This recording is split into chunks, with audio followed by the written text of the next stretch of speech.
Extraction, chapitre 2. Extraction, séparation et identification d'espèces chimiques.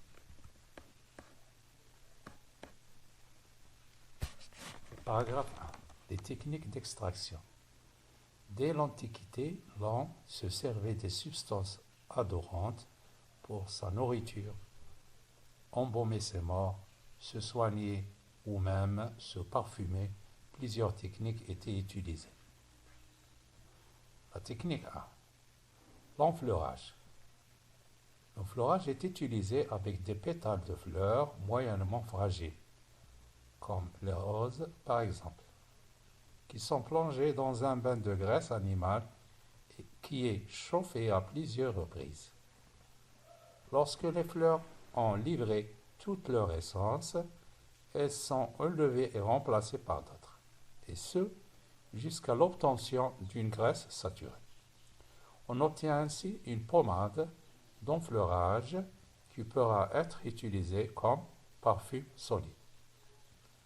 L'enfleurage à froid est utilisé avec des pétales de fleurs fragiles, jasmine par exemple. Le principe est identique, mais les pétales sont disposés sur une plaque de graisse froide. Cette méthode n'est pratiquement plus utilisée aujourd'hui car trop coûteuse. قدر الفيديو شي تحيد ولا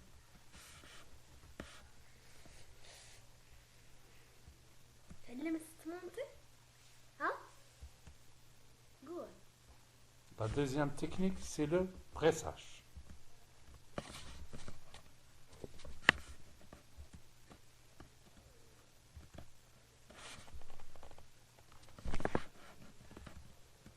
Cette opération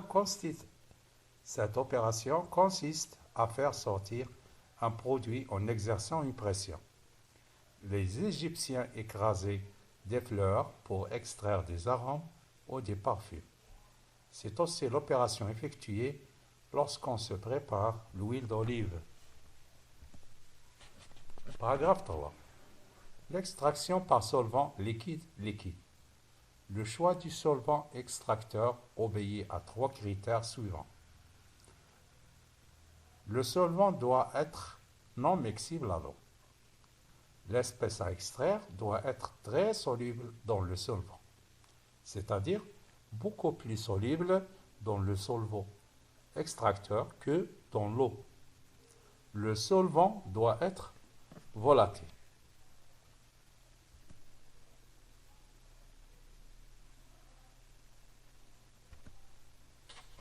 Paragraphe 3.1. Étape extraction par solvant. Donc, comme vous regardez ici, on a 4 étapes. La première, introduire le mélange solution aqueuse d'iodure de potassium et de diiode dans l'ampoule à décanter. La deuxième étape, puis ajouter délicatement le solvant hexane ou pentane, solvant organique, liquide incolore, moins dense que la solution aqueuse et non miscible. Agiter, dégager et laisser décanter.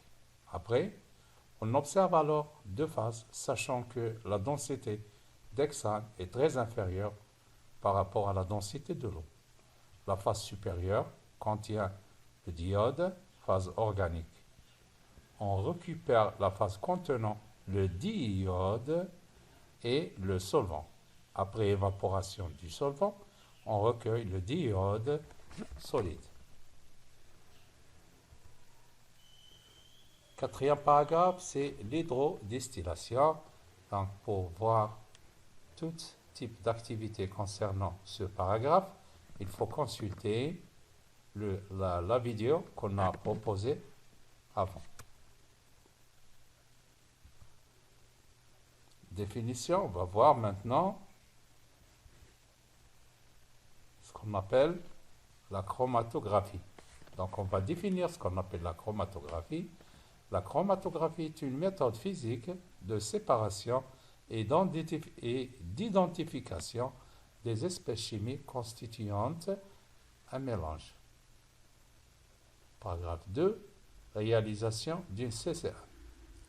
La CCM se déroule en 3 étapes. Préparation de la cuve, préparation de la plaque et édition. Préparation de la cuve. Un cuve chromatographie se compose de la cuve et d'un couvercle et placer les lions dans la cuve puis fermer le couvercle. Préparation de la plaque. Tracer au crayon un trait à 1 cm du bas de la plaque. Sur ce trait, tracez les petits points à 1 cm de distance où seront déposées les taches. Déposez à l'aide d'une micro-pipette ou pipette Pasteur les solutions sur chaque point. Édition. Placez la plaque dans la cuve, fermez et laissez les lions diffuser. Arrêtez la CCM lorsque le front des lions est arrêté à 1 cm du haut de la plaque. Sortir la plaque et tracer au crayon le front de l'élion, puis sécher la plaque. Révélation. Révélation UV. Placez la plaque dans une lampe ultraviolette et entourez les taches colorées.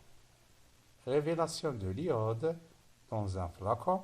Placez la plaque et quelques cristaux d'iode, puis bouchez, les taches apparaissent.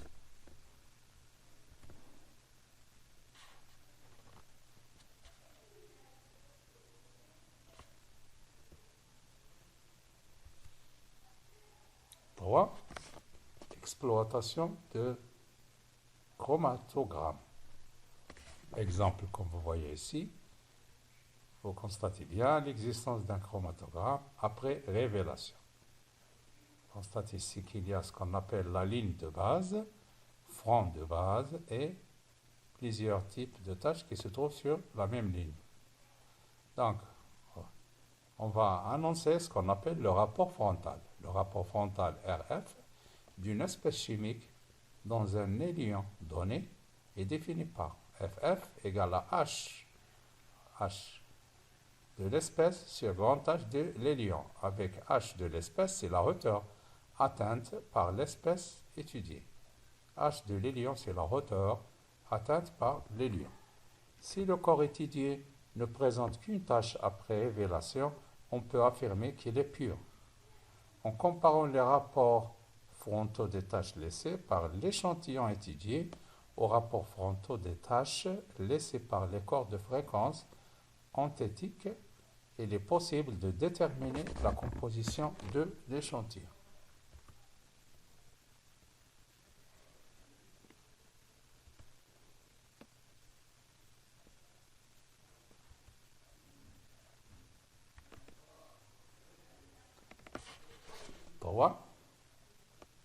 Paragraphe 3. Identification après les caractéristiques physiques. D'après les caractéristiques physiques. Une espèce chimique possède des caractéristiques physiques qui lui sont propres. Température de changement d'état, densité, indice de réfraction, solubilité, couleur, etc. Température de changement d'état. La température d'ébullition est la température à laquelle s'effectue le passage de l'état liquide à l'état gazeux d'une espèce. La température de fission est la température à laquelle s'effectue le passage de l'état solide à l'état liquide d'une espèce.